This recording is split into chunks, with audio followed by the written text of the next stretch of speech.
Okay, from our studios this week in Los Angeles and Tampa, this is Green Tagged Theme Park in 30. I'm Philip from Gantom Lighting and Controls. I always forget to say that. And Scott Swenson of Scott Swenson Care Development is joining me, as always. On Green Tagged Theme Park in 30, we look at the top news each week in the theme park world, and we pick what we think are the best stories that are most important for theme park professionals. And this week, although we're going to try and dip our toes into the controversy that is Fortnitemares, and then we're going to look a little bit more about the earnings and why the Fortnite story sort of eclipsed the softening demand in the Orlando market that we're seeing. But anyway, Scott, we're going to start off here. Have you played Fortnite? Tell me this. Have you played No. Fortnite? No. Okay. I am Me familiar with neither. it. I am familiar with it as far Yes. as the popularity, the characters, some of the characters, the concept-ish, sort of, kind of. Right. But I think, as we dive in here, why don't you set the stage for us? Why don't you set up, because there's some people who may not be in the Halloween part of our industry who may be like, what is he talking about? This Fortnitemares. Right. So Shenanigans. Fortnite is a very popular game that neither Scott and I have played because we are old. Sorry. But If it's not Tetris, I don't know it. It's got to be I'll tell you that, you can play solitaire now. It's amazing. I know. So Halloween Horror Nights is bringing Fortnite, the most played console game in the United States, as a scare zone to both coasts, to both Hollywood and Florida this year. Guests will drop into the world of Fortnitemares, is what it's called, Fortnitemares, and move through ever-evolving high-stakes environments modeled on the game's fall event. And you can expect to see the battle bus and familiar Fortnitemare characters, plus a few new additions exclusive to Halloween Horror Nights. So basically, Halloween Horror Nights is making a physical walkthrough translation of the game's annual moment, because this is a game event that happens every year, and so they're bringing it into the physical world. There also are hints that there's going to be some sort of gamification or some sort of quest or some sort of role that the guests should be playing when they are walking through this, because it's modeled after the game event, of course. And so this has sparked a lot of controversy in our community, but also kind of broken out into the mainstream. And I wanted to put context around that. The reason that this has gone so big is essentially, I'm just going to break it down, but essentially, Fortnite is larger than Halloween Horror Nights, and it's larger than Universal, like studios, like as a brand, it's larger. So it's interesting because I think that's why, where it's sort of like this enormous fandom. And some numbers for you. I mentioned already, it's the #1 most played console game in the United States, but also they put the lifetime registered players at more than 650 million. And during 2023, there was more than 100 million that were like active confirmed players. It's also known for its big events. Sound familiar? It's known for like these big communal experiences where all people get together and do these massive events. How massive, you might ask? Well, the in-game events are the closest thing that it has to like stadium concerts. So for example, Travis Scott's 2020 astronomical show drew 12.3 million concurrent players. And the Epic Remix finale in November of 2024 hit an all-time record of 14.3 million concurrent players. So just these are massive, massive events. These are all people who are logged in experiencing these communal things at the same time. So there is a interesting crossover where it's already an audience that is kind of used to like showing up and participating in communal events and playing roles and doing things. And so then HHN taps this. So I think where the controversy has come is where the Halloween Horror Nights fans, or the people that enjoy Halloween Horror Nights, are concerned about a few things that we've been talking about. One, they're concerned about minors. They're concerned about chaperone policies. They're concerned about potential takeover risks and all this kind of stuff. That's coming from our industry and from some of the theme park design people, basically wondering how are we gonna make sure this event kind of stays safe and stays secure and all that, and kind of worried about that. Then there's the people from the creative standpoint, which are arguing that this is a breakdown of the Halloween Horror Nights because it's not really like a Halloween property or any of those things. It's like it's a game, and you're bringing this in. I guess my counterpoint, before I get your take as someone who's done this for a long time and gone through all these same issues, but my hot take from a historical standpoint is that this is not the first time that they brought in gaming IPs. Look at Fallout last year. And I would also argue that this is literally an in-game Halloween event. So I feel like if you're comparing it to like Fallout, which doesn't have a Halloween in its world, and you're bringing that in, I kind of feel like, and I guess for me, putting in perspective of FanFest nights also, this is clearly a strategy that Universal is trying, where they're trying to tap into really rabid fan bases in other genres and pull them in. And I think the crossover is enough. Like honestly, I'm like, it's enough. It's a Halloween event that happens in the game. Put that in the real world. Now it'll be interesting because I do think it opens up a possibility for passes that are not even maze passes. So if you look at what Horror Unleashed is doing, where they sell that $30 Scaredy Cat pass that doesn't include the haunts, I could see that being a whole new revenue stream here as well, where you can sell a event only pass that doesn't include haunted houses, whatever.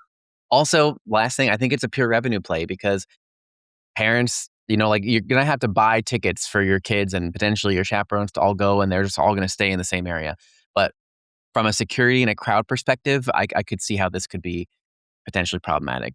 But Scott, you're the expert. You tell me. What do you think? Well, I think the first we kind of have to break. In my opinion, we have to break this down a little bit. You quoted these humongous numbers for in-game events. This is not an in-game event. This is a True. real life event. This True. requires travel. This requires hotel rooms. This requires a hell of a lot more planning than logging in. So I understand. I agree with you that it's a money grab. I agree with you that this is a. I mean, it's sort of like, and the one that failed was when they did The Weekend, for example. I mean, talk about something that has absolutely virtually nothing to do with Halloween.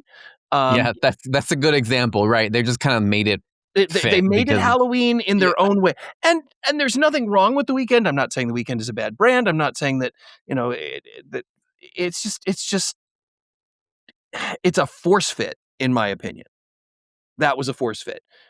This again, I think you have to. I think, and this is something that I've always wondered about Universal and I've seen them over the years have some success from time to time, but mostly it just kind of goes. Wah, wah. Um, when you try to bring something that you have such dedicated fans to, yeah, and as you've seen here, millions and millions and millions of dedicated fans. Um, when you try to bring it into the real world, it's not nearly as exciting because you can't, you have to rely on things like the laws of physics, you know, basic costuming, laws of gravity. There's a bunch of things. There's a bunch of things that get in the way when you're trying to recreate something that exists digitally. Um, Now that said, it says, as you mentioned, that there are some specific Halloween Horror Nights, a few editions that are exclusive to Halloween Horror Nights. That's where the uniqueness comes in. We've often said that a really good balance is, if you're looking at an IP, you think about it like a three-legged stool. It has to represent the overall brand of the park, the brand of the IP, and the season with which you are bringing it into the park. So there has to be enough Halloween, there has to be enough Fortnite, and there has to be enough Universal. So that's the magic, in my opinion, that's the magic balance that they're going to have to try to find. Um, and I can't tell you what that is because I'm not educated enough in the brand, nor do I have any inside information on what Universal is actually trying to drive forward. I do understand Halloween. So they need to make certain that whether it exists or not, that there is a reason for Fortnite to be taking place in a Halloween event. And sometimes that's difficult. Sometimes it's not. Sometimes it's really, really easy. It kind of goes back to the adage that I've used for over 30 years. A good haunted house is insert a place, or in this case, an IP, and add the phrase "gone horribly, horribly wrong." yep. So it's what is it that's happening in the world of Fortnite that is Halloween related, and how does that contribute to the overall Universal, or in this case, Halloween Horror Nights brand? So you got to make sure that they all three play nice together. Because if you lean too far, if you make it too Halloween and not Fortnite enough, the Fortnite fans are furious.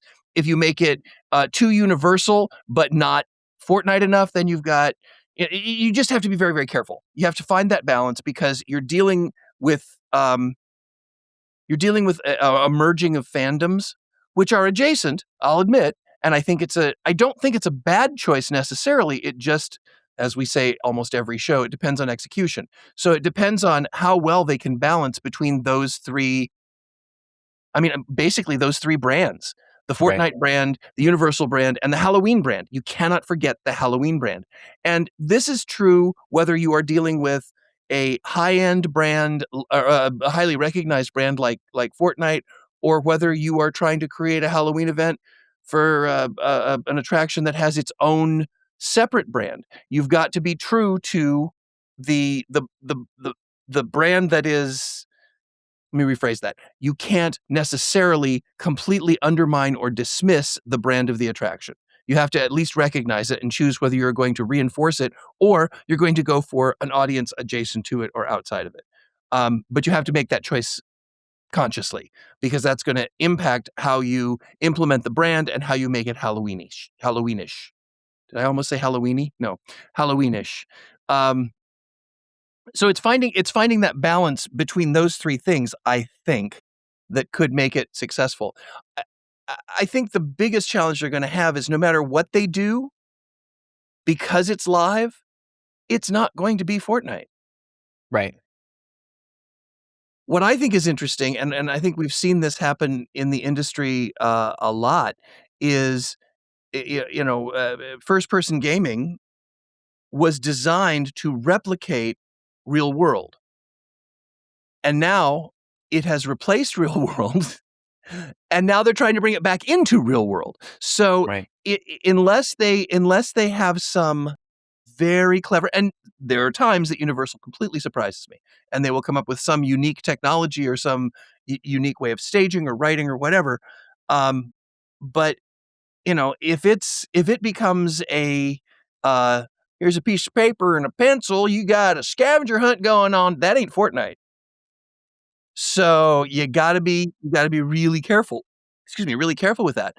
And I think as long as they can identify why Fortnite fans are Fortnite fans and make sure that that element, that essential essence is there, and make sure that it works in harmony with people who are Halloween fans and people who are Universal fans, then I think they could have something successful. But this is always the caution that I put out with IP in general, and that is just because you can get the IP or just because you have the IP does not guarantee that you're going to be able to glean profit off of the success of said IP. You have to have a way to integrate it into your experience. So Right. that's my no matter what it is, whether it's Fortnite or I don't know, Rudolph the Red-Nosed Reindeer for a Christmas event. Make sure you have a way to integrate it into your event that satisfies the IP brand, your brand, and the holiday brand. Yep. I really like that lens. I think that it's gonna depend, like you said, on the execution and really thinking about what you said, like why do the Fortnite people like Fortnite, and how do you make sure that is echoed at the event enough, to actually win them to get there. I will say we've seen similar things with Five Nights at Freddy's, right, and with Terrifier a little bit, and it became clear to me last year at Halloween Horror Nights that honestly, even if it was for Five Nights at Freddy's, even just putting the cutout, like, there was a line of people just take pictures with the cardboard cutout of the characters, and then there's people that want to take pictures of the really horrible cupcake, the actual cupcake of the cupcake, right, where it was, like, all frosting, and so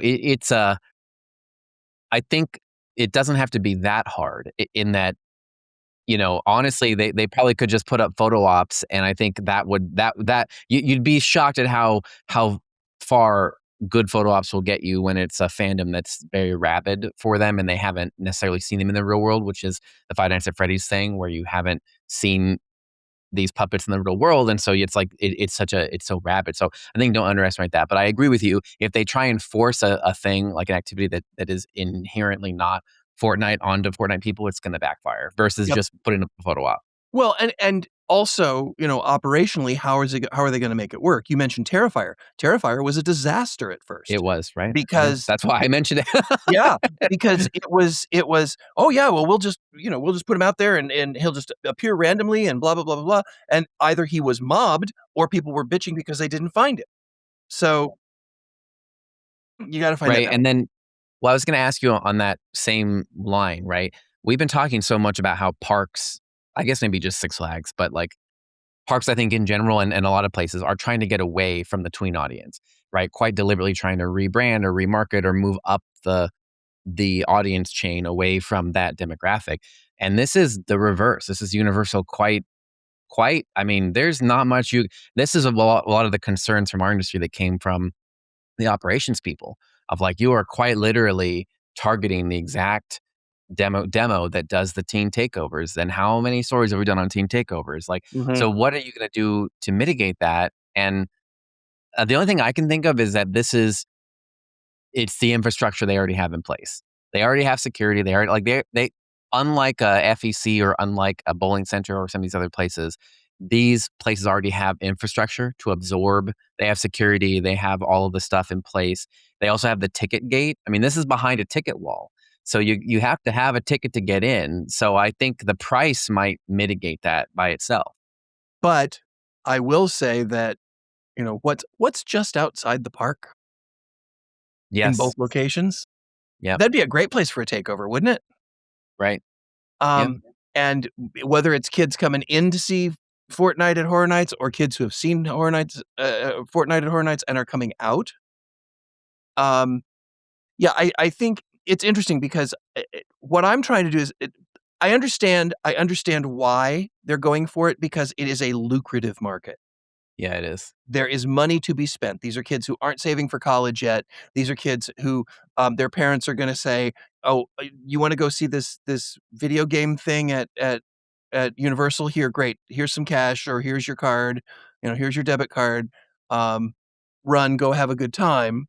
And, there's just, the money flows because they want to be able to say, "I got the exclusive Halloween Horror Nights Fortnite shirt," or whatever the hell it is, and, or I experienced it and I created content while I was there and I got to see that.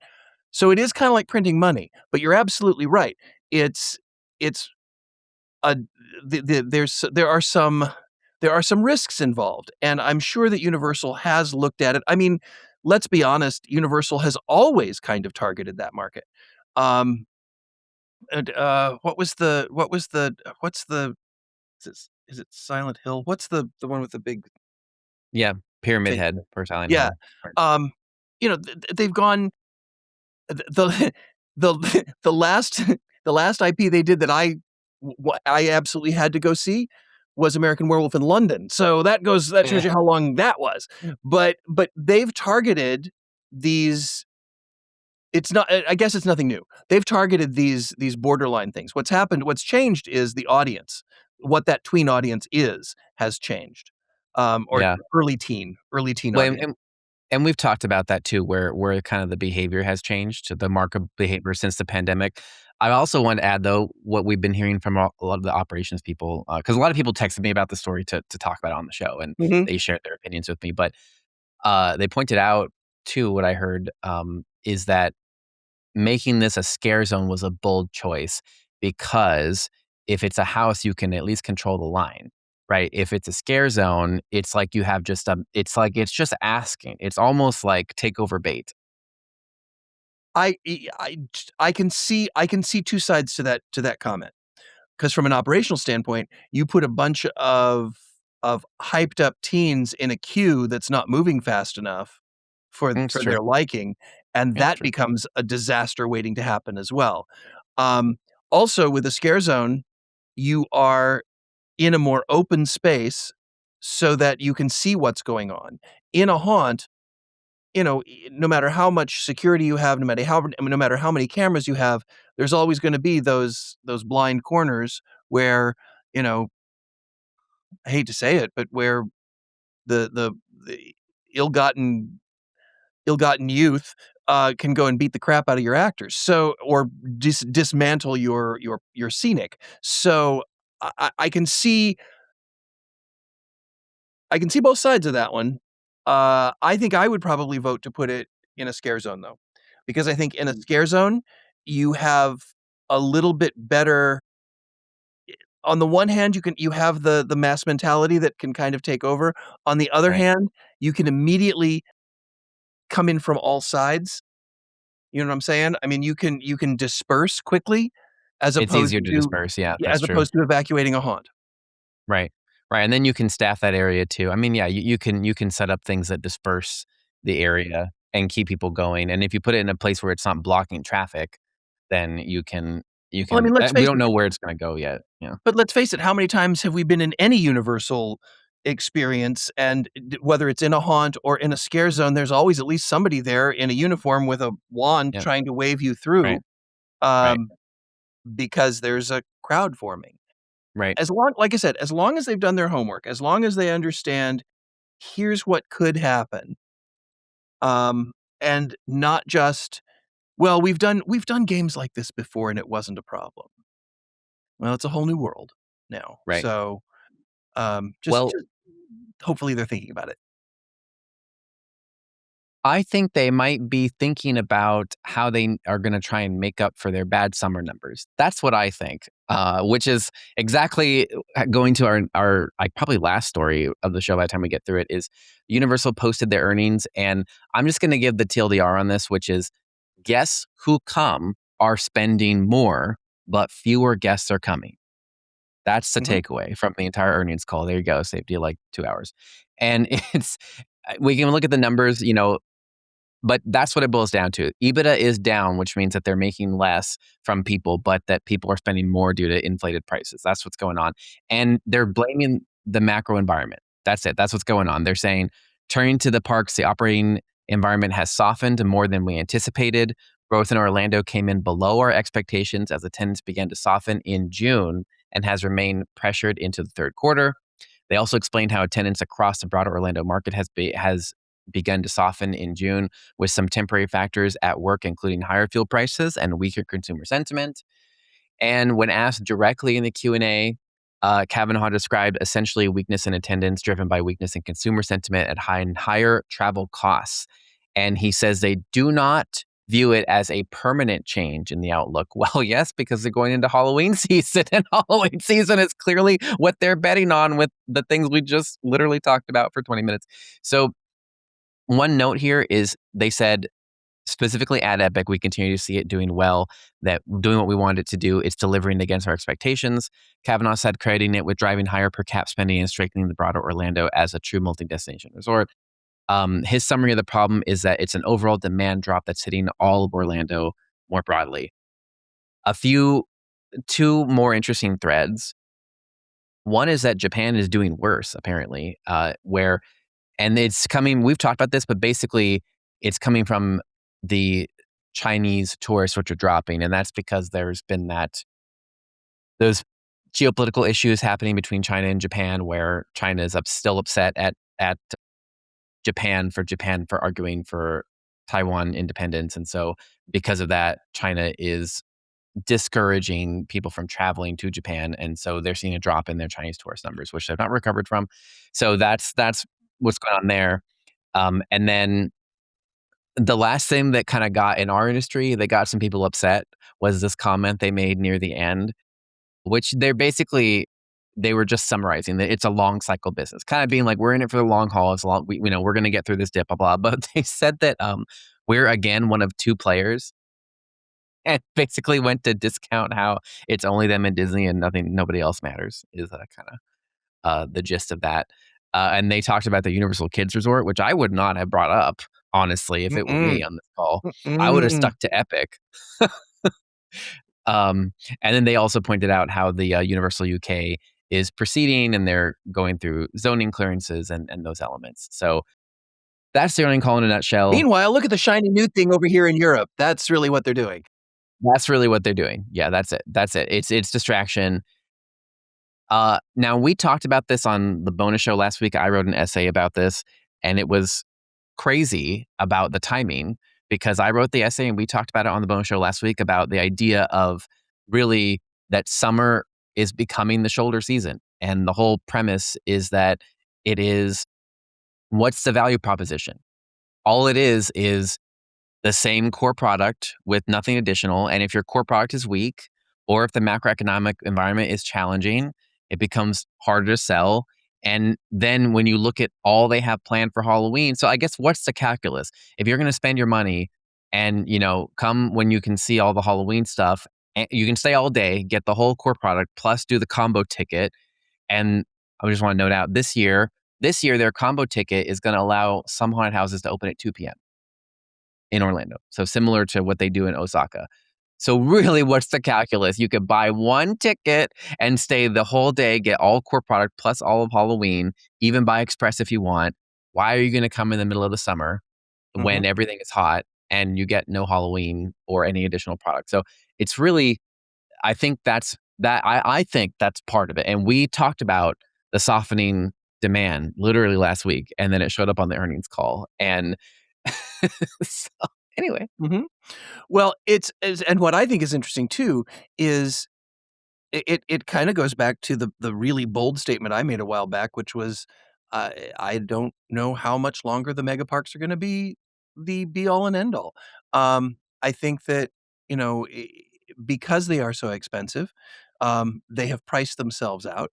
I think that, we've heard this attendance is down, but in-park spending is up. We've heard this in multiple earnings calls, over the last probably year and a half to 2 years. And so that's great. You've got a core audience that loves to be there. Your attendance is down. Um, your in-park spending is up.